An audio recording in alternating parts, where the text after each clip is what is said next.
So, straw phonation really helps with breathing, but why? So when you sing with a straw and you're breathing wrong, it makes it harder.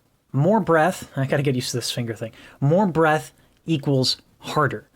So how do we stop ourselves from using too much air? One of the reasons why straw phonation is so attractive when you're teaching is because most of the time, if you're breathing too much, it's hard, and so the student kind of tries to find how to not make it hard. And so they'll experiment. They'll be, you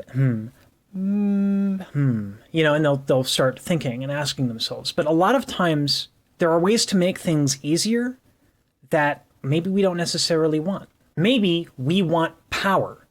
And so when we're doing this and we kind of keep having to lightening up our voice in different ways, it doesn't feel like it's really progressing. Sure, we can get higher, but it keeps sounding softer and softer. Well, why is that?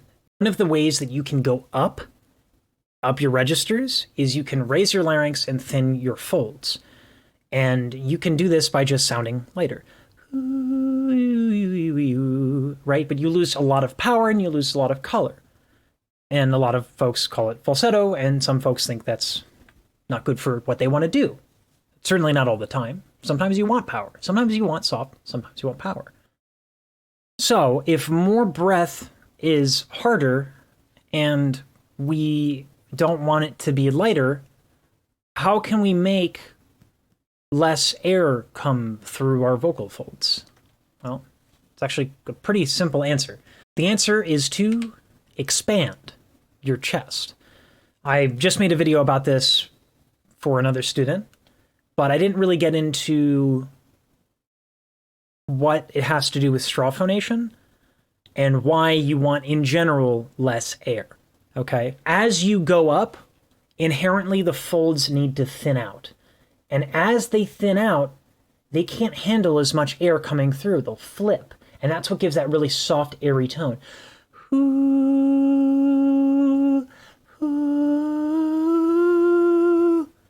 They're flipped because they're so thin and they can't handle the amount of pressure that you're putting behind it. So, in a sort of counterintuitive way, to get more vocal power, you need less air as you go up.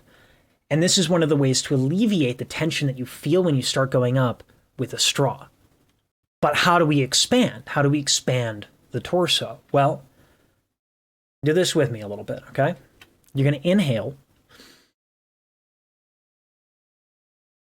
And then you're going to inhale just a little bit more. And you want to notice tension. For me, as I inhaled, I felt a little tight right here. So I'm going to try that again.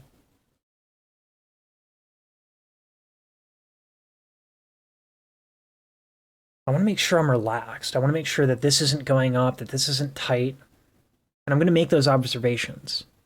And then I'm going to eventually, once I feel pretty comfortable with that, then I'm going to reintroduce the straw.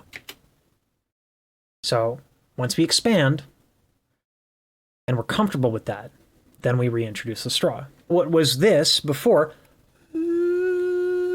With us straining here and trying to get it as tiny as possible. What was that before? Now we're going to do this. We're not making sounds. I'm just making sounds so you get that I'm inhaling, but don't make sound. How about I just inhale and you sit and you watch the expansion? I think that'll work. I think that works. Okay.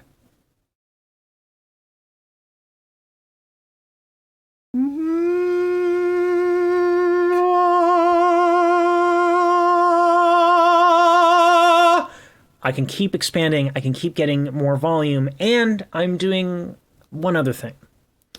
Remember how I said that when you want to go up, the folds have to thin? Well, there's a part 2 to this.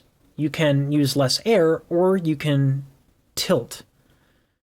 If you're having trouble with this, and you're expanding, and it's feeling good, you can start to whimper.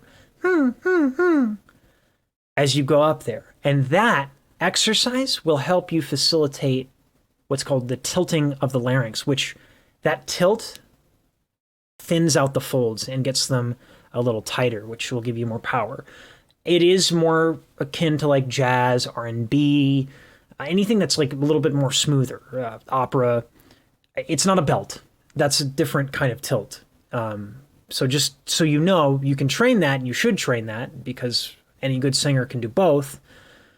So yeah, but just know that you're not going to get a belty tone that way. in your higher registers. But anyway, the straw facilitates learning because you can't get away with bad habits. But sometimes we get stuck. And when we get stuck, we need something else to work on instead of just singing through a straw more. So these are some things to try that are going to help you get more comfortable in the top. It's going to give you more power in the top, and it's going to give you more choice and freedom. And that will help a lot. And you should be doing it on your lows too, by the way. Don't just make these exercises about ramming your high notes. I know this sounded a lot like the video I just made before, but they both kind of cover the same point, is that we want comfort, and this is one of the ways we get there. Also stretch. You should stretch your torso. Everyone could benefit.